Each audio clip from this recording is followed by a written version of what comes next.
All right, so we're back and ready for another deep dive. And today, we're going to tackle this Tottenham versus Leicester City match. It's in the Premier League, obviously. And, looking at all this match preview data, it's a real head-scratcher. I'm looking at it, and the more I look at it, the less sure I am about who to bet on. Yeah, it's Tottenham's form that's really interesting, right? Like, they're pretty much unstoppable in the Europa League, and yet their Premier League season, well, let's just say it's raising some eyebrows, right? 10 players out because of injuries facing Leicester. I mean, can they actually overcome this? Or will Leicester just take advantage of their weaknesses? What do you think? I mean, it's like watching two different teams, right? One minute, they're like dominating in Europe, and the next, they're struggling against teams that are battling relegation. It's wild. Let's start with their home woes, though. I mean, at their home ground, Yeah. they've historically always been like a force to be reckoned with. But lately, something's just off. One win in their last 10 Premier League home games. And that one win was against the bottom-ranked team. What's going on?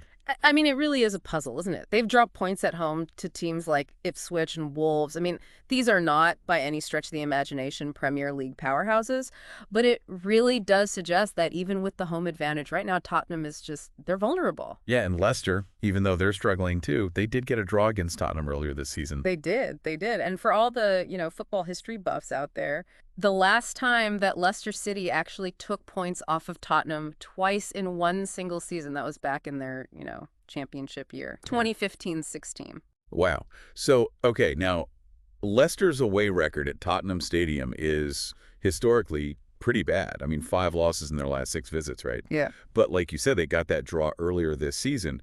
So it throws a real wrench in the works, right? I mean, if they win, they wouldn't just be breaking their current 5-game away losing streak. They'd also be making history against Tottenham. Yeah, it's definitely a possibility. But let's be real, right? We can't just ignore the challenges that Leicester is facing. They're really close to equaling a club record. 8 consecutive Premier League losses. I mean, that's a lot, that's a lot of pressure. That's a lot of weight to carry. And offensively, they have been really sputtering. Yeah. Failing to score. In 5 of their last 7 games. There have been reports also, and these are just reports, of some tension, let's say, between the manager and the players. So, adding another layer to this whole thing, right? Just a lot of pressure all around. So we've got these two teams both grappling with these, like, internal demons, right? It's kind of like watching a high-wire act, but both of the performers are wobbling. If we think about individual performances, though, right? Yeah.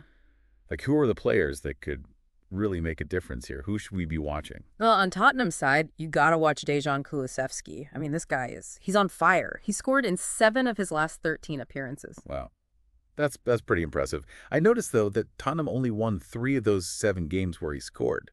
So, I mean, is it possible that his, like, individual brilliance is masking maybe some deeper problems within the team? That's a really good observation, actually. It does make you wonder if there are some, underlying tactical issues that are preventing Tottenham from really taking advantage of what Kulusevski brings. Yeah. Is the midfield support not there? Is there, like, a defensive vulnerability that the opponents are figuring out and exploiting? Or is it their whole tactical approach? I mean, those are all good questions to think about. Yeah, for sure. Okay, and what about on Leicester's side? Well, for Leicester, you've got Stolarczyk, their goalkeeper. It's been a rough start for him, to say the least. He's conceded at least 2 goals in each of his first 5 Premier League appearances. Ugh, that's rough. Can he turn things around, though, in this match? Well, he's definitely hoping so. I mean, a strong performance from him, that could be huge for Leicester's chances. Absolutely. Okay, cool. Now, before we wrap up, what's our hot stat for this episode? That little nugget of knowledge our listeners can drop to, like, sound like a real Premier League expert. All right, get ready for this. Tottenham has scored 3 or more goals in 9 out of their last 10 Premier League wins against Leicester City. Wow. So, I mean, what do we make of that? Well, it definitely suggests that if Tottenham can somehow, rediscover that attacking form, it could be a real goal fest. But, considering how much Leicester has been struggling defensively, it also makes you wonder, right? Like, will it be a super high-scoring match? Or will Leicester be able to shut down Tottenham's attack and make this more of a tactical, low-scoring game? It's really hard to say. So much uncertainty. Tottenham struggling at home, Leicester struggling away, these individual battles we've been talking about. It's a real nail-biter, to be honest. Yeah, yeah, I think you've really nailed it. It's impossible to say for sure, what's going to happen. Will Tottenham break out of their home slump, Yeah. or will Leicester break their losing streak? I mean, and they could even repeat that draw that they had against Tottenham earlier, right? This is a match with like endless possibilities, Yeah. and that's what makes it so exciting, right? Absolutely. I think we'll just have to wait and see how it all unfolds. One thing's for sure, it's going to be exciting. We'll be back next time, of course, to break it all down. Looking forward to it.